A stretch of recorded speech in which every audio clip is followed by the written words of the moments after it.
And that which may be so detrimental to everybody else, and they may turn it for themselves into a victimhood story if the same thing would happen to them. For you, it's only an empowering thing. It's like, this is only a signal that I'm about to receive more of myself. This is more of myself, more of myself, more of myself. So if you start listening like that, the higher part of yourself, in that sense, is going to be very, very thrilled, very, very happy, excited, and it's going to reward you for that. You see? Sounds a little bit silly, but it's not going to reward you more than it already has. It's just that you start to receive the reward. The reward is always there. But if you label things in a detrimental way, in a way of complaint and victimhood, and that's what the ego effect really is. If you start to define it in ways that work for you, that's actually the disappearance of the ego effect. That's not more ego building yourself up with pride or with whatever it is. No, that's actually moving into more of yourself and leaving the space where the ego effect can even effectuate itself. So just start to listen, and you'll be thrilled, and you'll be thrilled. And you'll feel that you both yous will be thrilled. You'll be thrilled. And it will be like having intercourse with yourself on a day-to-day basis. A deep ecstasy, more and more.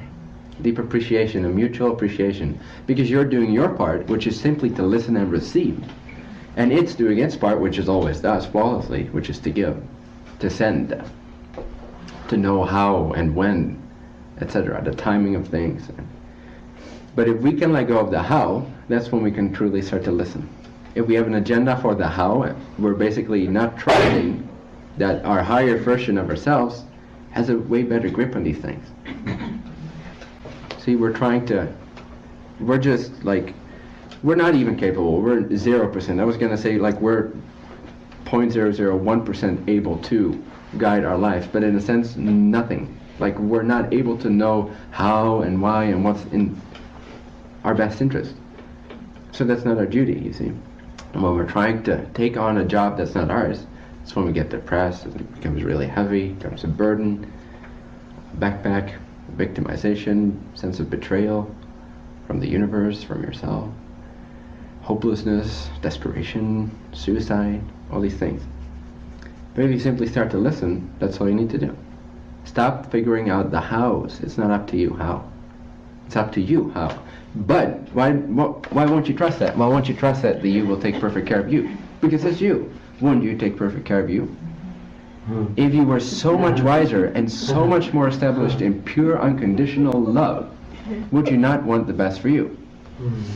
And that's what you is. Why not trust yourself? There is no universe that you within need to find your way. You don't need to find your way. That's the beauty.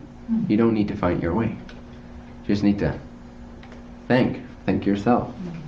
And your only duty, your end of the deal, end of the bargain is simply to listen and to enjoy yourself. To listen to what resonates and go in that direction. That's all. It's really very simple. We've overcomplicated, our job description has become way longer than it is. It's just one thing for everyone. Worry is nowhere in that list, not in the original list, but it's everywhere, all over the paper in our present list. Concern, how-tos, figuring out, managing. We're not managers. We're not meant to be managers. Like our intellect is not meant to be manager.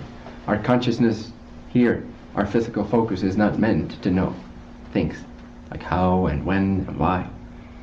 But if you can simply know that nothing ever happens, know how, when, or why ever happens that's not leading to more of your greater bliss and joy, then you start to listen. You start to stop stopping yourself. You no longer stop yourself. It always flowed. It always worked. But you thought you had to. Nope, this doesn't feel, I don't want to go here. I want to go here. But really, if that naturally happens for you, and you start to listen, you can actually find the resonance in these things, in these challenges, because you're not labeling them in a negative way. You're not avoiding, you're not trying to manage things. You're letting go of the idea of time.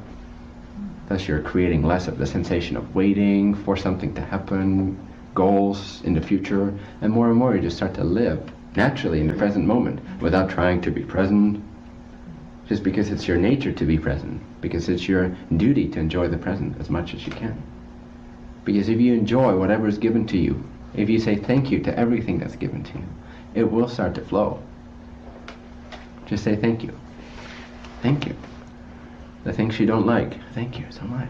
I know this is in my best interest. Not in a sort of, because you have to learn this lesson. No, I know this is in my best interest because it leads to ecstasy. It leads to unconditional love.